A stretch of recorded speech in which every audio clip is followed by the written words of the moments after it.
Good day. Welcome. This is another edition of Newsmakers, a program of the Rock County Civics Academy where we bring into the studio people who are making the news across our community, across our region, across our state, in the hopes of, well, having an opportunity for you to get to know them just a little bit better and get to know a little bit about what it is that drives them to make the contributions they do to all those things that make our community great.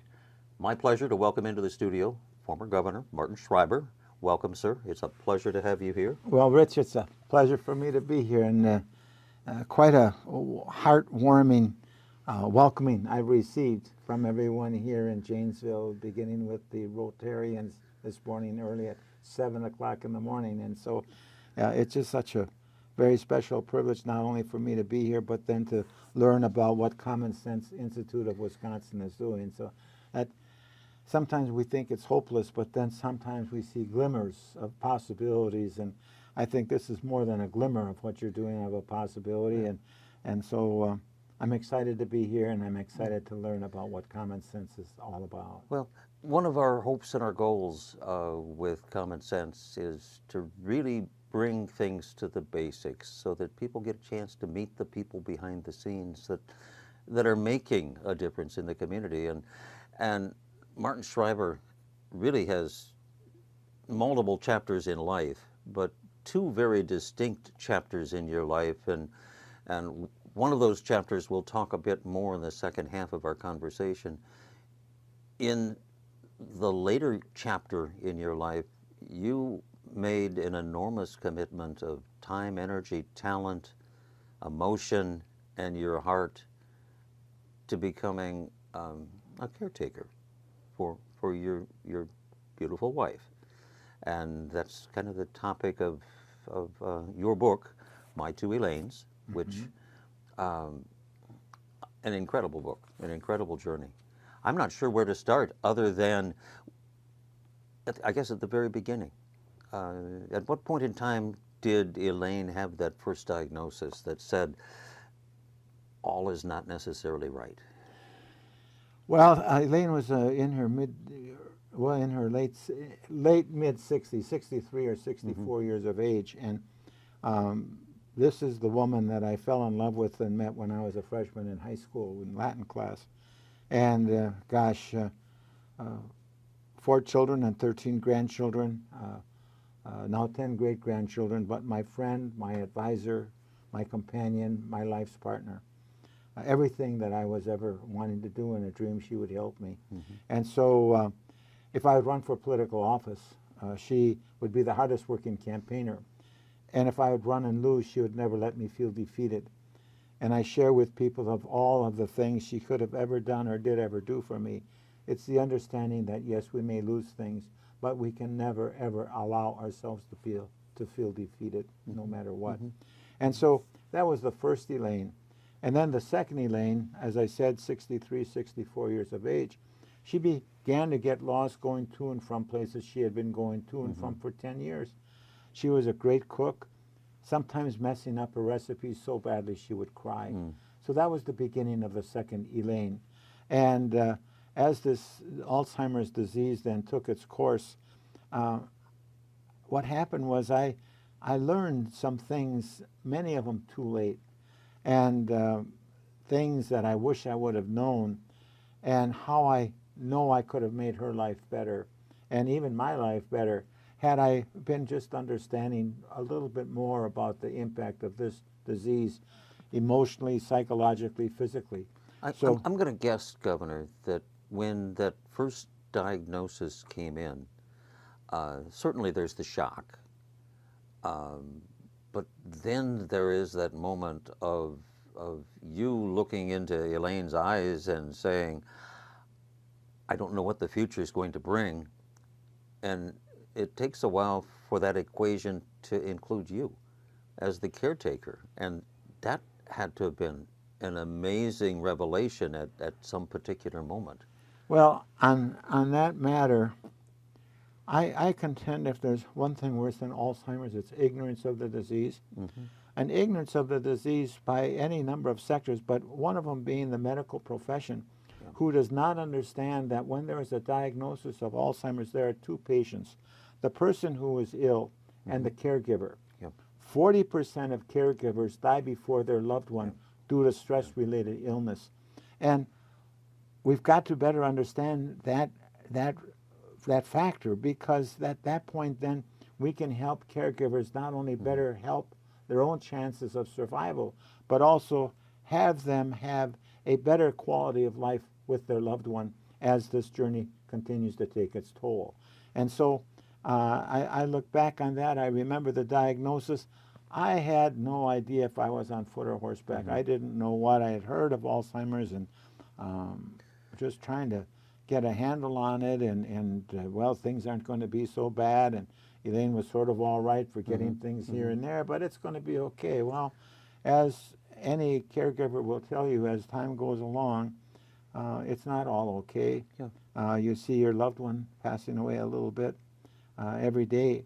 Well, part of that lack of, I guess, hope, in a sense, is the fact that you touch on the medical community not really being equipped to deal with elder care issues in a fashion that we have specialties in every imaginable field of medicine, from neurosurgery to neonatal psychology, and yet we have very few geriatric medicine specialists who have any real in-depth understanding of the devastation of Alzheimer's. I think it's beginning to start a little bit, changing a little bit. And the thing is, it's not that complex. Caregivers need support, and if we can understand that. Caregivers need to understand that to ask for help means you're not giving up. And so we've got the Aging and Disability Resource Center for Wisconsin, just outstanding in what they provide in services for our community, just outstanding for you to go and tell them your challenges and for them to help you. But then also some hospitals are beginning to offer support groups, and some libraries are offering support groups at different times and so on. So there is a beginning of an understanding of the impact of this disease. And you were at the beginning of that process of helping the public, the general public, get a better understanding of the breadth and scope of this devastating disease. You've been somewhat of a pioneer and a role model for somebody who has been there, done that, and has honest scars to prove it. Well, I don't. The fact of the matter is, we do what we have to do in the position that we are in, and propelling me in all of this was feeling my hurt and my pain, but realizing that others are feeling the same kind of hurt and pain, but then understanding there are options. And there's an old saying, rather than worrying about the storm to pass, to try and learn how to dance in the rain. And with the devastation and prognosis of this disease, it's hopeless, but I contend that we can establish a very realizable goal, and that would be helping our loved one live their best possible life. That's realizable. That's something we can look back upon and say, yes, I had a tough situation, but I did my best, and I really helped my loved one have a better life, even though they were losing their memory almost every day. And we were talking earlier about different courses and directions in life, and I was just sort of fortunate enough to be some kind of a log in the middle of a stream, and things just sort of carried me. And I really didn't decide I wanted to do this or that, other than to realize, hey, I think we can help make life better, not only for the patient, but also for the caregiver. In your earlier life, in your professional career, I'm trying to think of those things that would prepare you to take on a task like this. I don't think there's anything that can prepare anybody to be a caregiver, because it is so alien. I contend that as there are two Elaines, the Elaine who was ill, and then also the healthy Elaine, there also has to be two Martys. Marty, the regular person in life, and then Marty, the caregiver. And if your name is Sam, there has to be two Sams. Sam, the regular person, and Sam, that Mary. You have to be Mary, the person, and then Mary, the caregiver, because you have to take on and an entirely different outlook on life. You have to understand it is okay to tell a fib.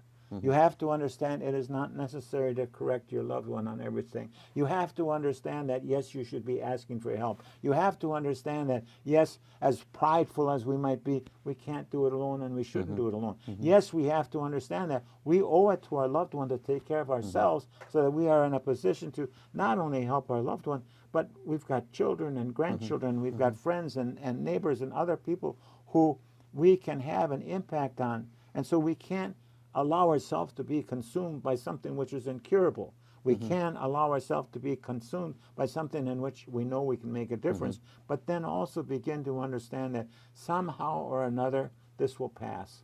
And once it passes, we then maybe have not only the 2 Martys, but the 3 Martys, and that would be the Marty after caregiving, where you realize and look back, there was hope, there was opportunity to learn and growth as a human being. And so those kinds of things you begin to realize and understand, and that's what I try and share with other caregivers. It's interesting because I worked a number of years in the healthcare industry. And I used to talk to our providers, our nurses, our docs, our phlebotomists, our therapists, and I talk about the fact that what they did was really a vocation and a devotion as opposed to a job. And if they didn't live at that level of personal investment, then they ought not be there. It's so true for the role you took on, the role that you take on, both as the caregiver and now as someone who I see nurturing others out there who are coming from similar situations. You know, people in the healthcare industry, and we could just sort of chat on that for a moment on a little bit different note. Elaine was in assisted living memory care for a little over 8.5 years and so forth. The wonderful people, you know, who leave their worries at the doorstep and come in to be of assistance. The patience that they must have, just the exuding of love, on not forced and obligated to, but just that kind of connection of human relationship. We are so fortunate, and we all have to understand that to be in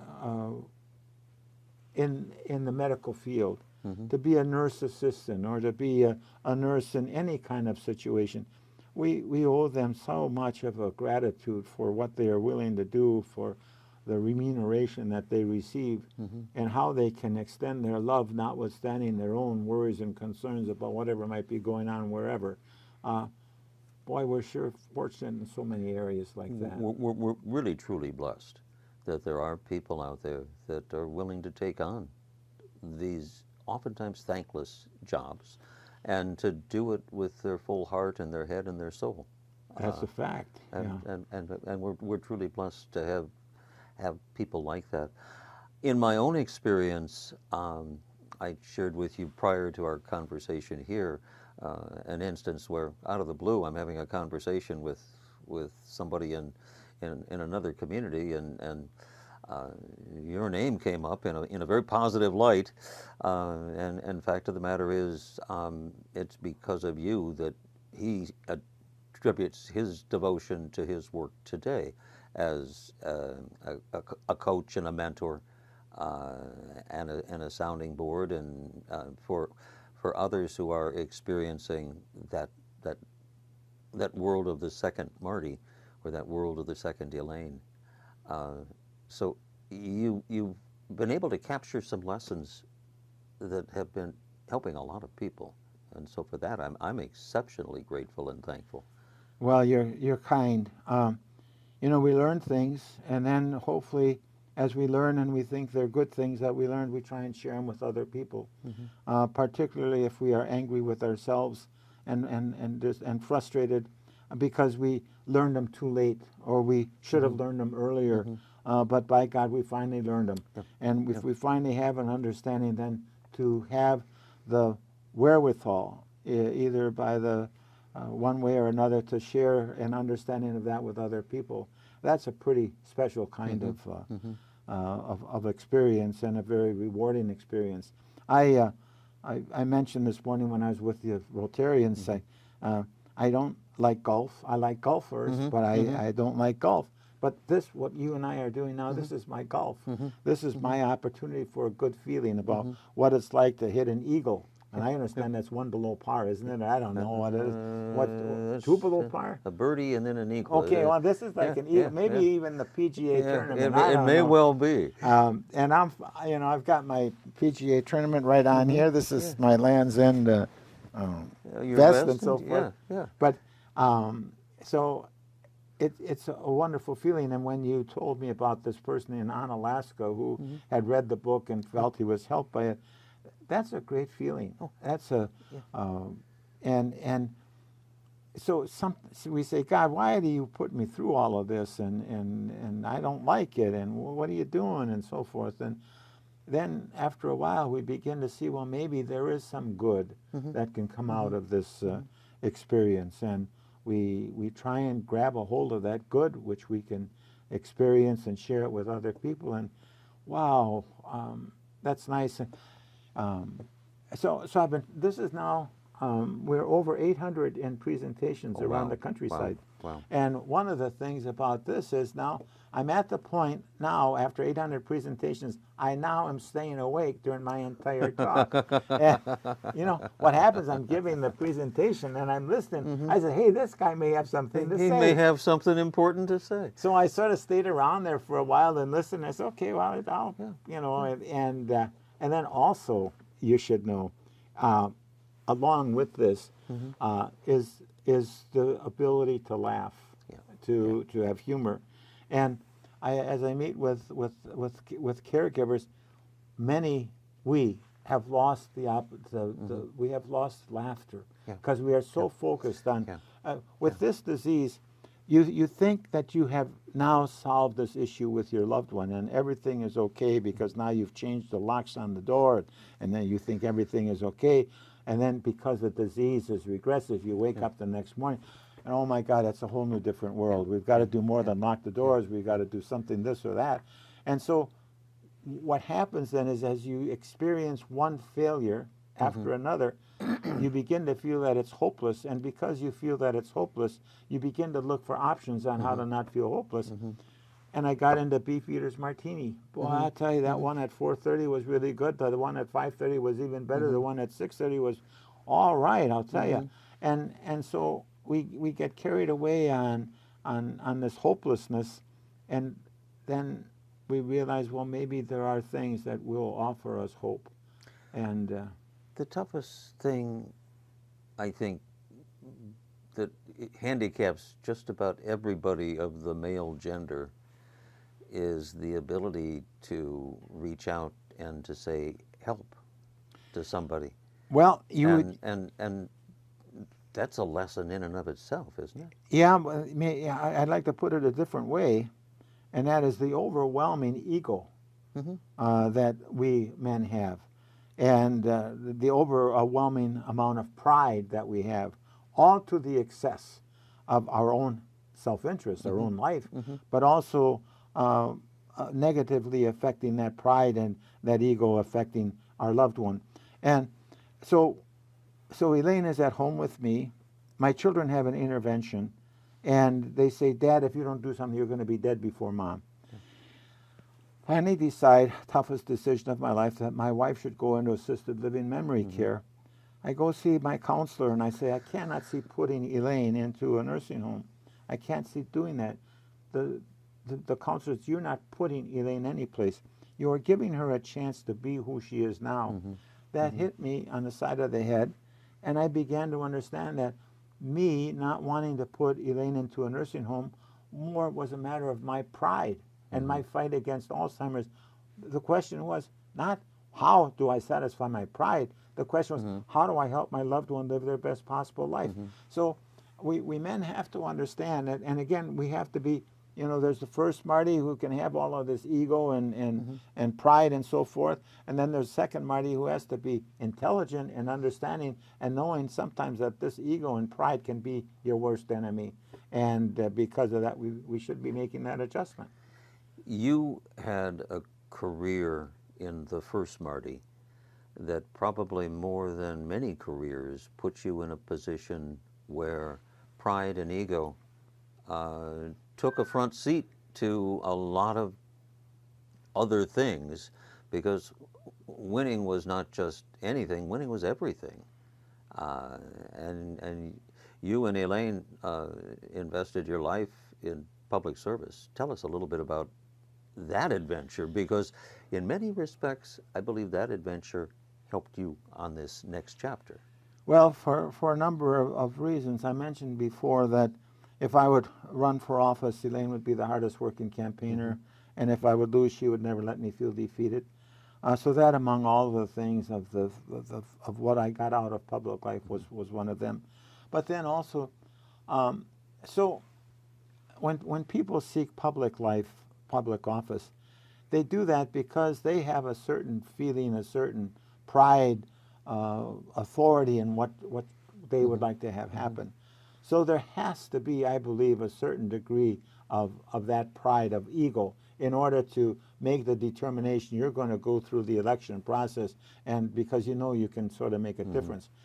When that portion of pride becomes overwhelming, and that pride keeps me from having a negotiation or discussion with you, that's when things become off wire. And if we hop back a little bit to our earlier discussion, that pride kept me from helping Elaine live her best possible life. Sometimes we politicians get involved in so much pride that we forget why we're there in the first place, and that is to help our community, our state, our nation be the best as it possibly can be. So, yeah, we need that pride, but we have to do it in a portion where it doesn't take control of being the all to end all, but has to be in balance to how best can I take pride in making sure that I had this community, state, nation be the best as possible. And it takes a while to learn that, and you know, I'd like to say that you shouldn't have any pride at all, but no, you have to. So I think about, you know, we see movies, wildlife movies, and we see the fight among the elk or the moose, you know, who's going to be in charge. Well, that's a natural, I think, biological instinct to want to present the strongest possible preservation situation that we can. And so when people run for office, hopefully their goal is to create the strongest possible positive situation and strength for the community that you're in. And sometimes that pride gets in the way of really the mission that you started with. There's some truth, I think, to the old saying that we're so busy fighting the alligators, we forgot that the original mission was to clear the swamp. Yes. And the day-to-day things that take us away from that bigger, broader mission of making ourselves better human beings and our community a better place to live for all can take a second or third or fourth spot in our priority list because, well, we're fighting alligators. As a side note, it's sort of related, but David Brooks is a columnist for the New York Times, more of a conservative outlook for the New York Times, but he wrote an article pointing out how important culture was. And I want to then hop back again to your Common Sense Institute of trying to create a culture in which the goal is to how do we provide the best in government service to create the best atmosphere possible for a democratic form of government and for democracy. And so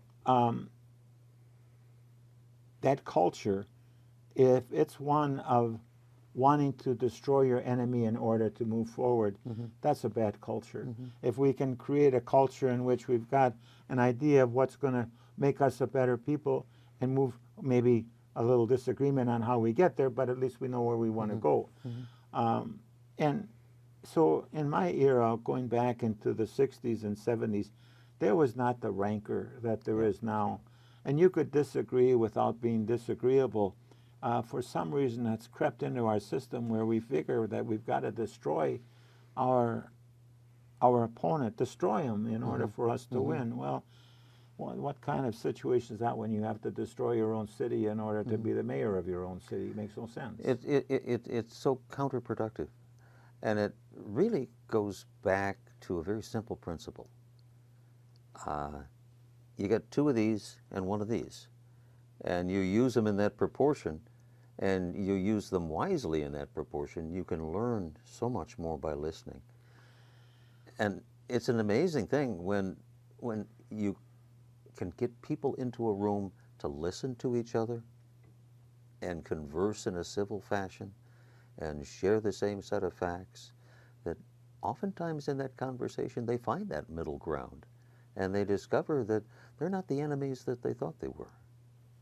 I hope that happens more times than not. And what is the biggest lesson that you can share with our audience that as we face the challenges of life as we do, what is the greatest lesson you have learned that is worth enshrining Martin Schreiber and saying, you know, this is a man of great wisdom because he is, first I will say this, he's a man of great wisdom because you are so incredibly humble, my friend. Don't use the word enshrine. That really makes me nervous. Well, you know, a Golf Hall of Fame. No, take you back to the okay, PGA. I'll do the Golf Hall of Fame. I would say to never lose the fact that there is always hope. Yeah, yeah. As dire and as horrible as things might be, there is always hope. And if we can maintain that understanding, that can continue for us to take the next step forward, no matter how difficult that next step is. I think that would be it. And I again hop back to what I think my greatest benefit, the legacy that Elaine left for me, and that is, yes, we may lose, but we can never allow ourselves to feel defeated, which is another way of saying of all the things we can do is just to maintain that hope, because that hope is what's going to continue, as I said, to help us make that next step and then the next step. Well, and maybe the lesson that I walked away with from reading your book the second or third or the fourth time I read your book was that with that hope has to be the willingness to be able to say help, and recognizing that we're a community and we're in this together, and it's because we practice community that we succeed. So if you ask me again about being enshrined, I would say, well, I'd say the fact that there's always hope, but we're all in this together. Yeah. And so that would be it. Now you can get close to enshrining me, but then I'd have to admit that you're the one that gave me that insight, and then all of a sudden there I am, no longer in Mount Rushmore. We're just two common guys getting together, having a conversation. So, but listen, before we go further, for all of what you have done for the community and the people who are behind the Common Sense Institute, thank you so much for what you do. And again, you know, this matter that there's hope. You know, the fact that you and your team is making it one step forward, no matter how disturbing the future might be, but you make that one step forward, and therein lies the hope. Martin Schreiber, thank you for being who you are and sharing your wisdom. You have an incredible amount of story that is worth noting and worth sharing because we have so much to learn from you. Thank you. And books are available. Yes. Well, we have a website, my2elaines.com. My2Elaines.com. All one word. Okay. And so they should contact that. But also Barnes & Noble or any bookstore might have that book. And I would add as well that proceeds go to support Alzheimer's caregiver services. So, correct. So not only am I pleased and honored to be here, but never before has anyone talked about me being enshrined. And it's a great compliment. Well, but we're going to not worry about that for the time being. Well, enshrined with hope and with help. Okay, good. Now you Okay, got it. there we Thank go. you. Martin Schreiber, former governor of the state of Wisconsin. My Two Elaines, it's an amazing read. It's something that is ought to be textbook necessary for anybody not only facing the challenges that you did, but just facing life in general. Martin, Well, thank you so very much. much. That's going to wrap this session of Newsmakers. We challenge you once again to get out there into your own community, get involved, get informed, and you will make a difference. That's it for today from the Rock County Civics Academy. Enjoy the rest of your day. Thanks.